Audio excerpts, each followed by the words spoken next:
Bismillahirrahmanirrahim. Assalamualaikum warahmatullahi wabarakatuh. Alhamdulillahirabbil alamin. Wassalatu wassalamu ala asyrafil anbiya'i wal mursalin sayyidina Muhammadin wa ala alihi wa sahbihi ajma'in.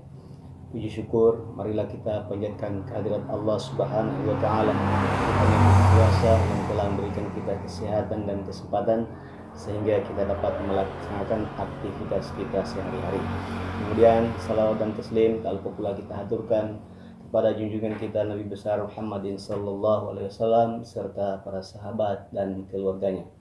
Perkenalkan, nama saya Asfar SPD, peserta diklat penguatan kompetensi kepala sekolah tahap 4 tahun 2020. Sebelumnya saya menjabat sebagai PLT Kepala SDN Larubenu. Kemudian saat ini saya menjabat sebagai PLT Kepala SDN 1 Wosu Kabupaten Morowali. Adapun judul pengembangan sekolah yang saya angkat adalah pembelajaran BDR Laring dengan menerapkan metode belajar kelompok. Yang dilatar belakangi saya mengangkat dari topik ini yaitu kekurangan guru di SDN 1 Wosu karena adanya program mutasi atau pemerataan guru PNS di sekolah-sekolah oleh pemerintah daerah Kabupaten Morowali. Kemudian adapun tujuan dari pengembangan sekolah yang saya angkat ini yaitu tujuan pertama itu meningkatkan kegiatan pembelajaran laring untuk mencapai target kurikulum. Kemudian yang kedua, meningkatkan minat belajar peserta didik dalam belajar kelompok, di mana kalau dalam belajar sendiri ataupun dengan individu itu tidak terlalu berpengaruh karena akan minatnya sangat kurang. Adapun tentunya dalam setiap kegiatan ada indikator yang ingin kita capai dan ingin kita sebagai perbandingan bahwa hal itu tercapai atau tidak. Yang pertama, guru dapat menjangkau tempat peserta didik masing-masing setiap hari. Kemudian yang kedua, guru dapat menyelesaikan pembelajaran sesuai jadwal pemetaan KD di masa COVID ini. Kemudian yang ketiga, diharapkan guru dapat melaksanakan tindak lanjut di setiap akhir pembelajaran. Kemudian bagi peserta didik diharapkan peserta didik dapat belajar sesuai jadwal yang telah ditentukan oleh guru. Kemudian guru siswa atau peserta didik dapat mengerjakan tugas yang diberikan oleh guru. Dan yang terakhir, orang tua peserta didik mendukung kegiatan belajar kelompok ini. Adapun pelaksanaan RPS ini, pelaksanaan pengembangan sekolah ini kami telah melaksanakan pada tanggal 21 November 2020. Itu dimulai dari tahap persiapan pembuatan undangan kepada guru-guru dan kepada pengawas. Kemudian hari Senin kami melaksanakan pertemuan dengan guru, yaitu pasca mengadakan pertemuan dengan guru, staf, komite sekolah, dan perwakilan orang tua murid.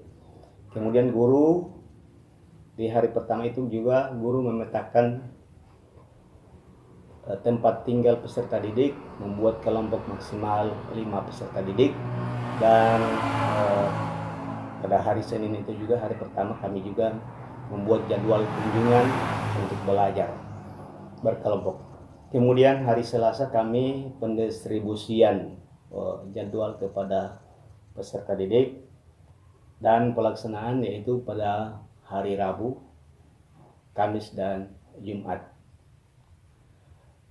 Dalam pelaksanaan ini tentunya ada hambatan-hambatan kami dalam melaksanakan pengembangan sekolah ini, yaitu utamanya ini di masa COVID-19 ini kita terbatas dengan jangkauan di mana sebelumnya kami dapat menjangkau sampai 3 kelompok dan menjangkau keseluruhan karena ada guru kami yang kurang sehat. Demikian bahwa pelaksanaan pengembangan sekolah ini dapat kami laksanakan walaupun dengan guru yang hadir tidak sepenuhnya.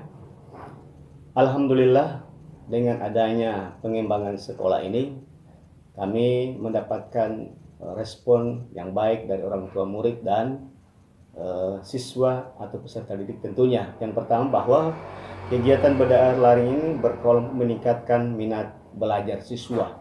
Itu ada beberapa siswa yang memberikan tanggapan. Kemudian penerapan metode belajar daring ini, belajar luring ini berkelompok membuat termotivasi untuk belajar bersikap jujur dan tanggung jawab. Itulah beberapa hal-hal yang kami sampaikan dalam kegiatan pengembangan sekolah ini. Semoga apa yang kami terapkan di SDN 1 Wosu Kabupaten Morowali ini dapat diterapkan di sekolah-sekolah lain, utamanya di Kabupaten Morowali dan sekolah-sekolah lain di Sulawesi Tengah dan di Indonesia pada umumnya. Dan semoga apa yang kami paparkan ini bermanfaat bagi kita semua. Semoga Allah Subhanahu wa Ta'ala selalu meridhai usaha-usaha kita. Dan ingat, selalu pakai masker, jaga jarak, dan selalu mencuci tangan. Assalamualaikum warahmatullahi wabarakatuh. Kita jadi bisa menulis dan membaca. Menurut saya sebagai orang tua murid, untuk pembelajaran kelompok di rumah itu sangat efektif daripada belajar sendiri-sendiri di rumah. Itu mungkin tidak efektif bagi anak-anak. Assalamualaikum. Siapa nama Muna? Sekolah di mana? SDN Wosu. Apa kamu suka belajar kelompok atau belajar sendiri? Kelompok. Kenapa belajar kelompok kau suka? Asik. Semangat. Assalamualaikum. Siapa nama Muna? Ya, menurut kamu mana bagus, belajar kelompok atau belajar sendiri? Kelompok. Kenapa baru belajar kelompok? Banyak teman. Oh iya. Saya Nur Afianti, siswi kelas 6 SDN 1 Wosu Kabupaten Morowali. Menurut saya, belajar berkelompok lebih bagus daripada belajar sendiri.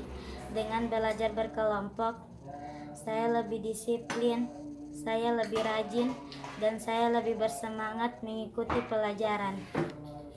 Saya Siti Rahmi Kenehiku, SPD, wali kelas 6 di SDN 1 Wosu. Mengenai perihal tentang pembelajaran yang kami lakukan selama pandemi COVID-19 ini, kami melakukan pembelajaran dalam bentuk kelompok yang maksimal dalam satu kelompok itu 5 siswa. Nyaman, sebenarnya kedua metode ini nyaman, ya semuanya nyaman. Tapi karena persoalan waktu, sehingga kami lebih memilih dalam bentuk kelompok. Pelaksanaan luring ini tentu tidak lepas dari peran kepala sekolah sebagai motivator kami yang menyemangati kami, selalu mengingatkan tentang protokol kesehatan pastinya. Dan satu hal lagi, kekurangan guru bukan alasan kami tidak melaksanakan tugas, sehingga pelaksanaan BDR tetap terlaksana dengan baik dan dari kelas 1 sampai kelas 6.